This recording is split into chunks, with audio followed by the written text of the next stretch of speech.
नमस्कार, मी माधुरी आणि तुम्हा सर्वांचं स्वागत आहे माधुरीज रेसिपी मराठीमध्ये। चला तर आज आपण बघणार आहोत गुडी शेव, गोडी शेव, गोड असलेली शेव। भरपूर नावं आहेत आणि जत्रेमध्ये तर हमखास मिळते, पण ती बनवली जाणारी शेव इतकी हायजेनिक नसेल असं मलाही वाटतं। चला तर मग पटकन रेसिपीला सुरुवात करूया। या ठिकाणी सर्वात आधी 1 कप बेसन घेतलेला आहे।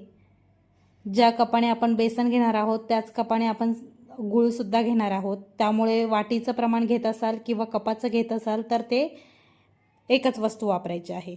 या ठिकाणी 1 कप बेसन घेतलेलं आहे। आता 1 कप बेसनमध्ये थोडंसं मी कडकडीत, म्हणजे जास्तही कडकडीत नाही पण कोमट जरी असेल तरी चालेल, या ठिकाणी मी तेलाचं मोहन वापरलेलं आहे।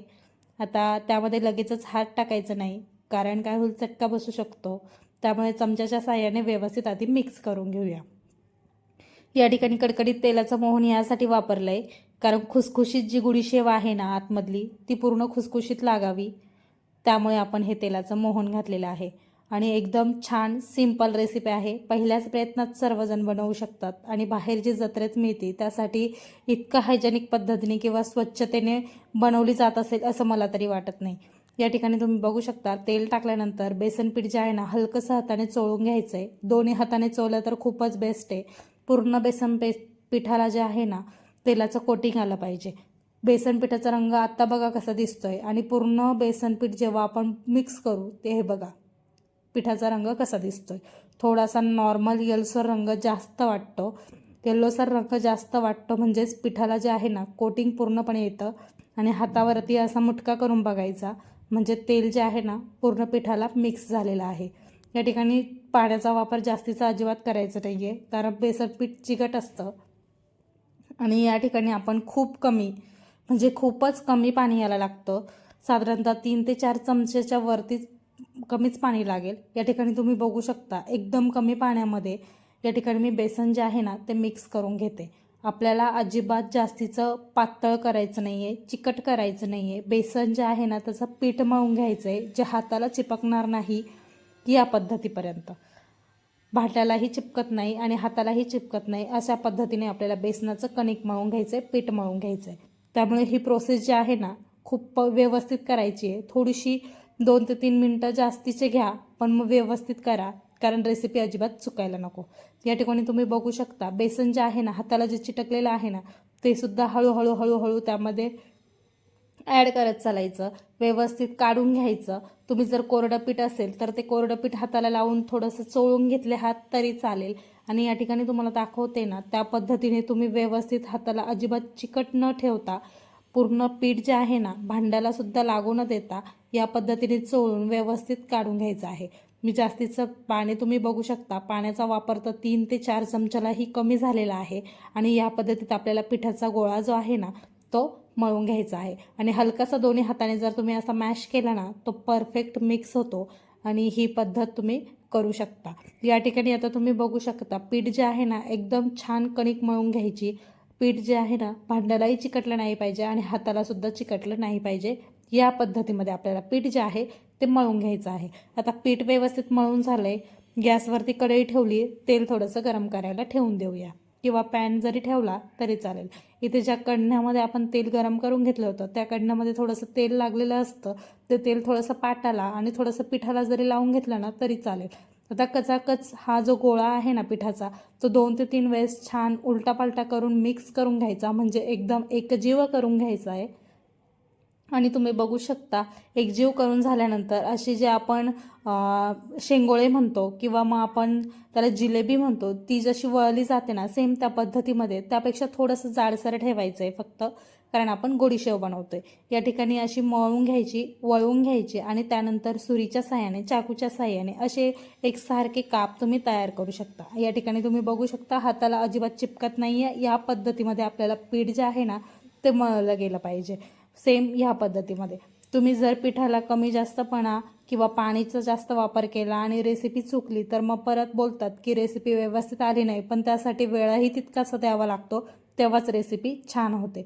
या ठिकाणी तुम्ही बघू शकता सर्व जे आहे ना अशी छान गोडी शेवसारखा आकार देऊन बनवून घ्यायचं आहे. आणि ह्या प्रकारेच मी सर्व पिठाची गोडी शेव जी आहे ना ती छान बनवून घेतलेली आहे. आता मी पॅनमध्ये तेल गरम करायला ठेवलेलं होतं. तेल व्यवस्थित कडकडीत गरम केलं आहे, मोठ्या गॅसवरती गरम केलं आणि नंतर गॅसची फ्लेम पूर्णपणे लो केली.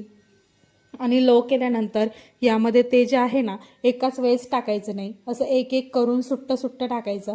म्हणजे काय होतं ते एकमेकांना तळताना चिपकत नाही आणि चिकटणार नाही याची काळजी घ्यायची. आता तळताना तुम्ही काटेरी चमच्याचा वापर केला तर खूपच बेस्ट आहे. एक एक असं व्यवस्थित पलटी करून घ्यायचं आणि वरतून सोनेरी रंग येईपर्यंत, कमी गॅसवरती सोनेरी रंग येईपर्यंत. वाक्य नेहमी नीट ऐका, कमी गॅसवरती सोनेरी रंग येईपर्यंत. जोपर्यंत आतली बाजू पण खुसखुशीत होत नाही तोपर्यंत आपल्याला तळून घ्यायचं आहे. खूप मोठा गॅस करून पटकन सोनेरी रंग आणायचा आणि पटकन करायचं, असं जर केलं तर मग रेसिपी बिघडू शकते. या ठिकाणी माझा गॅसचा फ्लेम बघा पूर्णपणे कमी आहे आणि साधारणतः 2 ते 3 मिनटं या ठिकाणी मी व्यवस्थित जे आहे ना ते तळून घेतलेलं आहे आणि व्यवस्थित फ्राय करून घेतलेलं आहे. वरतून सुद्धा सोनेरी रंग आला आहे आणि आतून सुद्धा खुसखुशीत झाले असतील हे नक्कीच. या ठिकाणी आता दुसरी स्टेप, या ठिकाणी दुसरी बॅचसुद्धा मी आता व्यवस्थित तळून घेते. त्यामध्ये पण असं एक एक करून व्यवस्थित सोडायचं आहे, कारण ते चिपकले नाही पाहिजे आणि तळतानासुद्धा ती काळजी घ्यायची आहे. गॅसची फ्लेम तुम्ही बघू शकता पूर्णपणे बारीक आहे. प्रत्येक रेसिपी करताना थोडासा वेळ त्याला दिला ना तर रेसिपी खरंच सुंदर होते. तुम्ही नक्की ट्राय करा.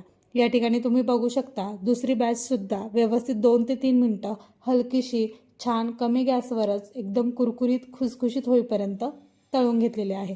आता ती व्यवस्थित काढून घेऊया. या ठिकाणी त्याचा वरचा रंग बघू शकता, एकदम छान सोनेरी आणि हलके फुलके झालेले दिसत आहेत. या प्रकारे सर्व आपण तळून घेतलेले आहेत. आता तळून घेतलेलं तेल साईडला ठेवूया. गॅसवरती मी पुन्हा पॅन ठेवलेला आहे. पॅन जो आहे ना छान गरम करून घेतलेला आहे. गरम झाल्यानंतर त्यामध्ये साधारणतः 3 चमचे ते 4 चमचे या ठिकाणी मी पाणी वापरलेलं आहे. पाणी यासाठी घालायचं आहे की गूळ जो आहे ना आपण जो पाक बनवतोय तो खाली चिपकायला नको किंवा चिटकायला नको.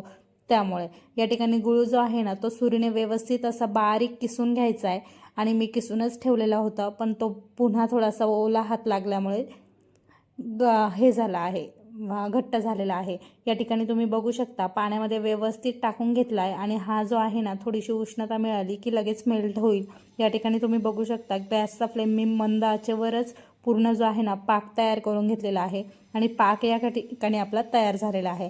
आता पाक तयार झाल्यानंतर आपण यामध्ये थोडासा ओवा टाकणार आहोत. ओवा जो आहे ना तुम्ही हातावरती क्रश करून टाकू शकता. तुम्हाला आवडत असेल तर टाकला तरी चालेल आणि नसेल आवडत तर नाही टाकला तरी चालेल.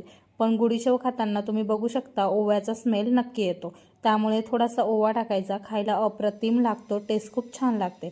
या ठिकाणी माझ्याकडे रेड फ्रूट कलर होता, तो मी या ठिकाणी फूड कलर वापरलेला आहे.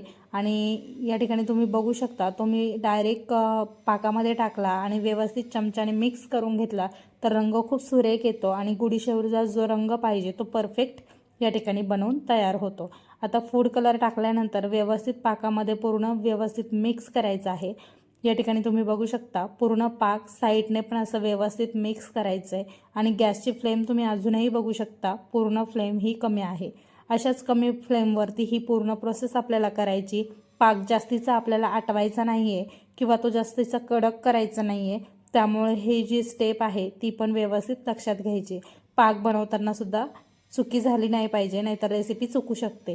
या ठिकाणी आता पाक व्यवस्थित 3-1 मिनटं छान शिजवून घेतलेला आहे. आता ह्या पाकामध्ये आपण तळून घेतलेली गुडीशेव ती त्यामध्ये टाकून घेऊया आणि दोन्ही काट्याच्या चमच्याने व्यवस्थित अशी मिक्स करूया. आता जोपर्यंत पाक पूर्ण थिक होत नाही आहे तोपर्यंत गॅसचा फ्लेम आपण चालूच ठेवणार आहोत. बंद कुठेही करायचं नाही. जास्तीचा पाक करून आपल्याला काही करायचं नाही आहे.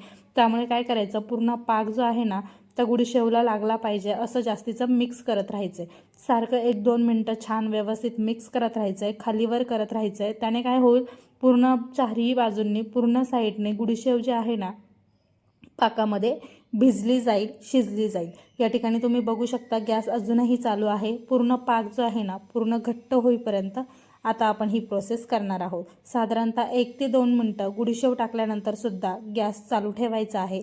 आणि या ठिकाणी तुम्ही बघू शकता मी पुन्हा भिजून झाल्यानंतर पुन्हा एकदा व्यवस्थित अलटीपलटी करून घेतलेलं आहे. याने काय होतं, रंग छान येतो आणि गुडीशेव पूर्ण डीप होते पाकामध्ये, हे जास्त महत्त्वाचं आहे. या ठिकाणी तुम्ही बघू शकता, या ठिकाणी बघू शकता किती छान प्रकारे पाक जो आहे ना छान व्यवस्थित मिक्स झालेला आहे आणि रंगसुद्धा बघा ना किती सुरेख आलेला आहे. असा छान रंग या ठिकाणी आला पाहिजे आणि गुडीशेवसुद्धा इतकी छान अशी तयार झाली पाहिजे. या ठिकाणी गुडीशेव मला मोठी वाटते त्यामुळे मी डिशमध्ये टाकताना थोडे तिचे तुकडे करणारच आहे. पण मग तुम्ही नाही केले, तुम्हाला जर मोठी मोठी आवडत असेल तरी तुम्ही ठेवली तरी चालेल. या ठिकाणी तुम्ही बघू शकता आता मी गॅस बंद केलेला आहे आणि ज्यामध्ये आपण तळून काढलेली होती गुडीशेव त्याच ताटामध्ये मी आता पूर्णपणे हे टाकून घेणार आहे. आणि हे मिश्रण जे आहे ना साधारणतः 1 तास व्यवस्थित थंड करून घ्यायचं. आणि वरची शेव जरी टाकली नुसती तरी चालेल, व्यवस्थित थंड केलं तरी चालेल. तुम्हाला वरचा पाक नको असेल तर नाही टाकला तरी चालेल. थोडाफार उरतो 1-2 चमचा, जास्तीचा नाही. या ठिकाणी तुम्ही बघू शकता आता साधारणतः 1 ते 2 तास, जास्तीत जास्त 1 ते 2 तास मी आता ही जी गुडीशेव आहे ना व्यवस्थित थंड करून घेणार आहे. आणि थंड झाल्यानंतर ती मोकळी करून घ्यायची आणि मोकळी करून झाल्यानंतर ती डिशमध्ये ठेवून तुम्ही खाऊ शकता. आणि खूप सुंदर लहान मुलंसुद्धा आवडीने खातील ही गुडीशेव. आणि तुम्हाला माहीत होतं का गुडीशेव फक्त ही 2 साहित्यामध्ये बनते? नाही ना? तर ही रेसिपी नक्की ट्राय करा आणि आवडल्या असेल लाईक करा, कमेंट करा आणि सबस्क्राईब करा. या ठिकाणी मला असे छोटे छोटे पीस झालेले, तुकडे झालेले खूप आवडतात त्यामुळे इथे मी छोटे तुकडे केले. लाईक करा, कमेंट करा आणि सबस्क्राईब करा. बेल आयकॉन दाबायला विसरू नका.